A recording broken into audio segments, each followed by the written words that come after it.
बेनज़ीर, आपकी राय?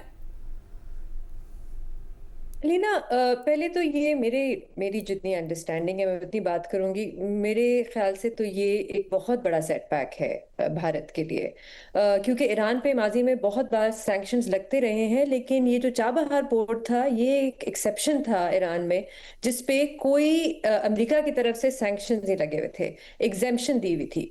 और उसकी वजह सिर्फ एक ही थी कि चाइना को काउंटर करना है इंडियन ओशन में, क्योंकि गवादर बन रहा था। तो इसलिए चाइना को काउंटर करने के लिए भारत को फैसिलिटेट किया जा रहा था और उसको एग्जेम्पशन दी गई थी कि आप जल्दी से ये पोर्ट बनाए।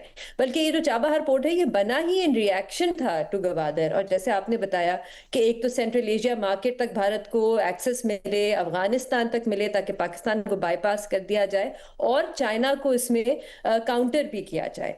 तो लेकिन हमने देखा कि पिछले कुछ सालों में ये रिपोर्ट्स भी आती रही कि इस पे काम बहुत स्लो हो रहा था। वो कैपेसिटी जो कहा जा रहा था कि इसकी ये कैपेसिटी होगी और इतनी जल्दी खत्म हो जाएगा, उस तरह की हमने ना डेडलाइंस देखी और वो कैपेसिटी भी पूरी नहीं हुई। मैं आज ही बल्कि इंडियन मीडिया में पढ़ रही थी, जो उनके हुकूमती ज़राए हैं वो ये कह रहे थे कि हमारे पास इस वक्त कोई ऑप्शन नहीं है, हमें चाबहार से निकलना ही पड़ेगा। और वो सिर्फ टैरिफ्स नहीं है, वो जो सैंक्शंस लगाए हैं अमेरिका ने पिछले साल और यूरोपियन ममालिक ने, वो जो स्नैप बैक सैंक्शंस थे सितंबर में या अक्टूबर में, उस वजह से वो कहते हैं कि अब वो सैंक्शंस क्योंकि चाबहार पे भी अप्लाई होते हैं, पहले एग्जेम्पशन थी, इस वजह से पिछले साल से ही ये प्रोसेस शुरू हो गया था कि आहिस्ता आहिस्ता चाबहार से निकला जाए। अब जहां तक ये बात है कि क्या हमें इससे कोई स्ट्रेटेजिक फायदा होगा या नहीं, अलीना, मेरी राय में तो हम इस वक्त एक बहुत ही अनप्रिडिक्टेबल दुनिया में हैं।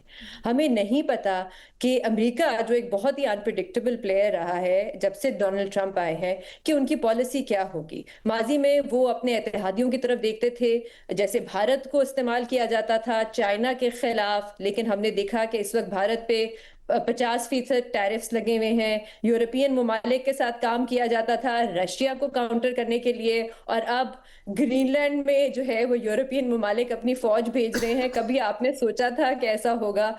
तो एक बड़ी अनप्रडिक्टेबल सी दुनिया है। हम अपनी मिसाल ले लेते हैं, हमारी इस वक्त अमेरिका से बहुत अच्छे ताल्लुकात हैं, हमें उसकी बड़ी पब्लिसिटी मिल रही है, लेकिन ये इमिग्रेशन की जो लिस्ट आती है उसमें पाकिस्तान का नाम शामिल है। तो इस वक्त कहना बड़ा मुश्किल है कि अमेरिका की खास तौर पे चाइना के हवाले से क्या पॉलिसी है। मेरे लिए ये बहुत अहम सवाल है, क्योंकि जिस खित्ते में हम बैठे हैं वहां पे चाइना का बहुत इन्फ्लुएंस है, बहुत इन्वेस्टमेंट है, बहुत एसेट्स हैं। तो जब तक इसमें क्लैरिटी नहीं आएगी, हमें नहीं पता कि हमारे ऊपर इसका क्या इफेक्ट होगा, क्या हमें इसका कोई स्ट्रेटेजिक फायदा होगा या नहीं होगा।